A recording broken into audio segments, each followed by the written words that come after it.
ang atong Ginoo nagisay saktong panahon, nagisay tamang panahon, perfect time gyud ang Ginoo kung siya ang maoy mo plano, kung siya maoy magpauswag o muhatag og mga panalangin sa matag usa kanato.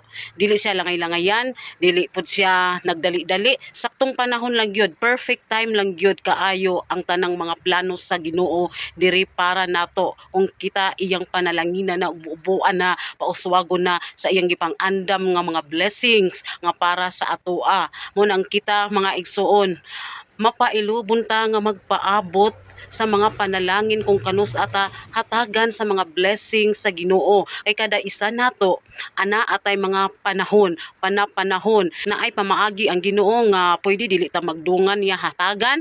Imong igsuon, lahi iyang panahon, lahi pud akong panahon, lahi-lahi ta og panahon, depende na lang na sa Ginoo kung unsa ang panahon nga iyang gitagana diha nimo. Kay ang Dios ra gibugtong na sayod kung unsang tamang panahon nga para nimo og unsa nga oras o unsa nga time nga diin diha ka angayan. Ang ato lang buhaton magpailob ta sa pagpaabot. Nga dili ta magpungot-pungot, dili ta magreklamo og dili ta magnegatibo. Kay kung magnegatibo ta og daghan tag reklamo, samot na gyud malangan ang process sa Ginoo. Kay ang Ginoo pag muhatag mo plano sa atoa, mo undergo gyud ang process, no? Muna atong buhaton mo trust ta sa process sa Ginoo, kay ang process sa Ginoo perfect gyud kaayo, no? Depende na lang na sa Ginoo kung taas ba imong proseso o mubo ba o lahi-lahi ta mga igsoon.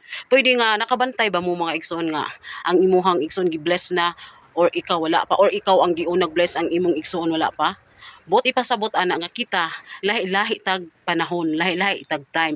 Pwede nga siya ang giuna sa Ginoo kay nahuman na siguro sa proseso nya ikaw kay wala pa man ka nahuman sa process, sumo na nga naiwit-iwit ka sa pag-bless sa paghatag sa Ginoo. Pero kitang tanan gyud hatagan apod-apuron gyud ta sa blessing sa Ginoo. Kay ang atong Ginoo wala gyud pinalabi. Wala gyud pinalabi mga igsuon. Hatagan gyud ta sa sakto kung unsay angayan diri para nato kay siya lagi nasayod ni anang tanan. Muna nga di ta magdali. Siguro giuna siya, siguro iya hatong time, panahon to niya. So sa atong time, naman tay panahon, naman gyud tay time nga gitagana sa Ginoo. So atong buhaton magpaabot ta sa time nato, no? Magpaabot ta di ta magsigig kasina o kainggit sa uban nga nang usog na ikaw wala. So kung magsigit ag kainggit, magsigit ag kasina, reklamo, so mutaas pa gyud og samot ang process kay nganuman prosesohonon man kay kag kinaiya, o di ba? O so imbis din na unta kay taas to i-process sa imuha, pero mahimo na lang siyang taas kay prosesohonon pa kayo imong kinaiya. Warag di pa gyud panahon, warag di pa gyud itugot sa Ginoo kay delikado pod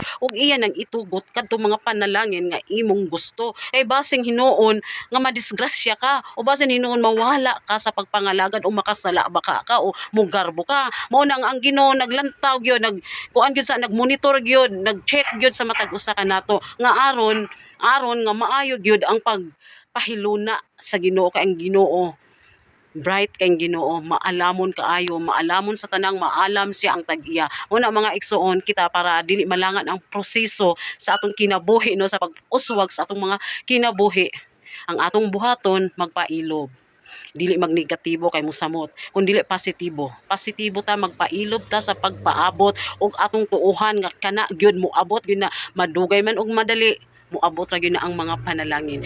Kay siguro katong atong igsoon giuna man or kita man ang giuna, siguro the best kay tag pagtuo og positibo kay ta. Kay kung kita negatibo ta og minus tag pagtuo, musamot gud og kalangan ang process ug dili dayon nato madawat ang mga blessing nga giandam sa atong Ginoo. Mao na ang atong buhaton, magpailob ta sa pagpaabot, magpositive ta, padakoon nato ang atong pagtuo para dili kaayo process, no, aron dili malangan ang proseso.